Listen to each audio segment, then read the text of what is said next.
Your least favorite deck is back on the block. Free Frog Dash, whatever you want to call this. We have a new card that was just printed. The card is Count Your Blessings. It's not going to be a video talking about whether or not this card is healthy for the game or not. You know, if they printed the card and it's legal, then, you know, why not give it a shot? Doesn't seem that good, right? You're going to pay 2 for a bad Sigil of Solace, right? You know, once you play out every single one of these, gaining 54 life in a control deck is insane. The entire point of this deck is to grind your opponent out of power cards, assuming that they're throwing their best offensive threats at you. And if you're able to weather the storm while also gaining life while they're trying to set up, you put them on a really difficult axis. Aggro can always take an off turn, arsenal, setup. That's normally how you would play as a aggro deck into Fatigue. The problem with this is that this breaks the cycle, because the point of that was you would put the Fatigue player on their 4-card hand, which is probably all D reacts, or maybe there is an attack in there. The thing is, you can just block it, not play out your cards, put them back on their hand, and they probably can't do anything. Your life total is expendable in the matchup because this entire time they've been blocking you out, right? They haven't been trying to trade damage. And so if you're at 40, you don't care because you know that next turn you're attacking them again and they're going to go back to full blocking. If they waver too much on it, you're going to beat the Fatigue. Because if the Fatigue player tries to go back and forth over whether or not they want to full block you out or not, they're losing too many margins. They're going to lose that game. Normally, I see this happen really often. People that actually want to Fatigue aggro decks have to commit and they have to play so disciplined. So the problem, or the strength, right, for this deck, phrase it like that, is that Count Your Blessings punishes the aggro player for taking too much time off, right? If they only send maybe 1 card and try to set up, on your turn, maybe you don't even want to throw damage, you're just going to play Count Your Blessings and life. That essentially negates all of the cards that they could play. Fork in the road for the aggro players, that if the aggro player takes too long to set up, you are going to punish them. The arm piece is the experimental part. So before, these control style lists were playing Eklo bases and then also running them Soul Towers. So you would do that for the arms and for the leg. You get to play the boots, right? And these have temper 3. That's the, you know, the consideration for the arm slot, right? Same deal. But we're gonna try the arm slot just because what we can do is we can pitch a blue, play Count Your Blessings, we'll block for 2. We can use Tunic with it.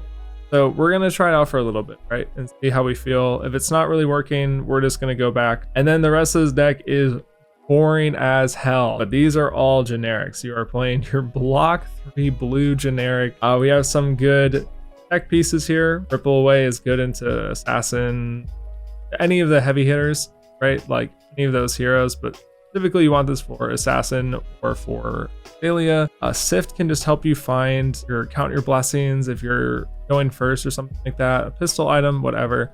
This Rounds on Me is good into Dio. It's going to be good into Aurora. These decks that come in on 4 on breakpoints. Aurora has less on hits, mainly Channel, Lightning Valley, and Snatch, but Dio presenting the threat of a Boom Grenade. This Rounds on Me just clears that, right? You're not going to have that happen. Bruce is another 3 block blue. You're starting to see the pattern here. This can be good if you get to go first. Warmongers, I don't got to say anything. These are all blues that if your opponent, I mean, this is good into Dash.io as well as Brute. So if you ever find the spot to play them, you're probably going to be happy that you included them in your deck. However, these cards mainly are titanium baubles. They are blues for your resources to play your Count Your Blessings or to go pistol for 2 with your induction chamber pistol for 2. So your 2-card 4, your like weird guardian hammer. That is basically it. These are going to mainly use the stat in the bottom right hand corner, which is going to be blocking. You are not going to take damage, right? We're going to draw 4 of these in one hand, and you're going to say, cool, okay, I'm just going to block 12, and we're going to go to the next hand, and we're going to do it again.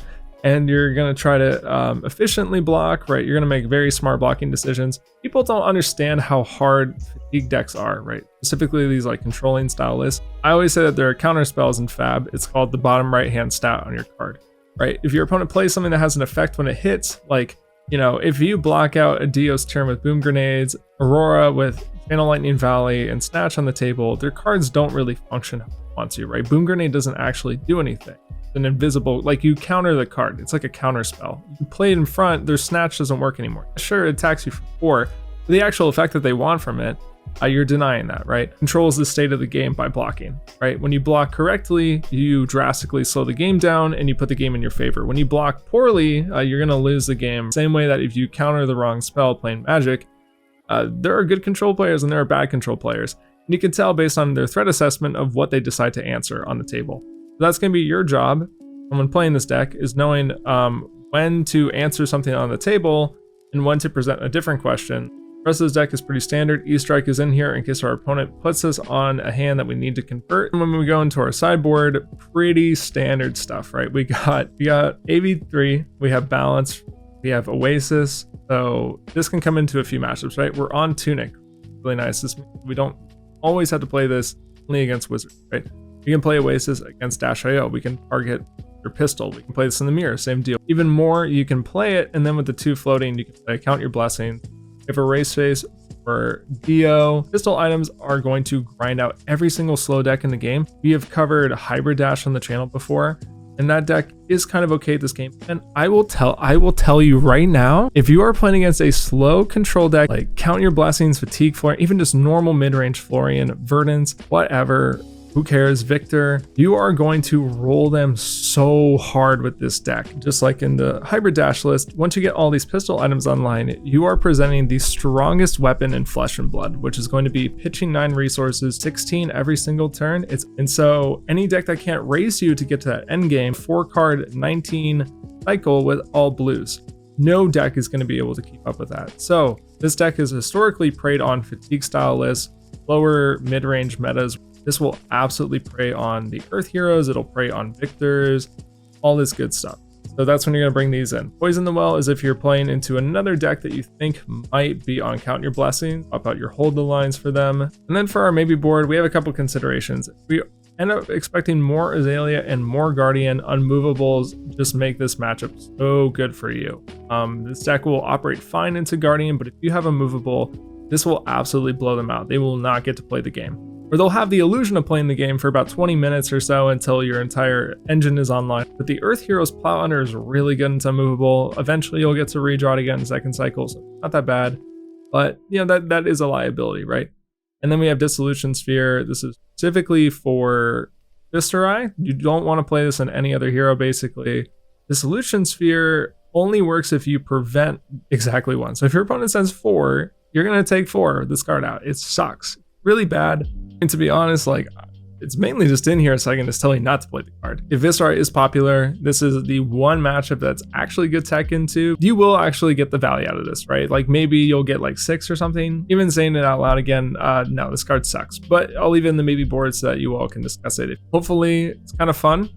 Probably not for your opponent, but it might be fun for you. I do think that these lists do have some places and some metas. You know, people rag on lists like these until you get Fatigue Oldims, and then all of a sudden these decks are the saviors of the meta. So they have a time and place. Not really my kind of thing, but you know, with this card out, needed to put it on the channel. So have fun with it. Let me know what you think. If you're playing a similar list of sideboard cards that you like flipping around, what your thoughts are on the Ram stop. Yeah, so that's it. Until next time.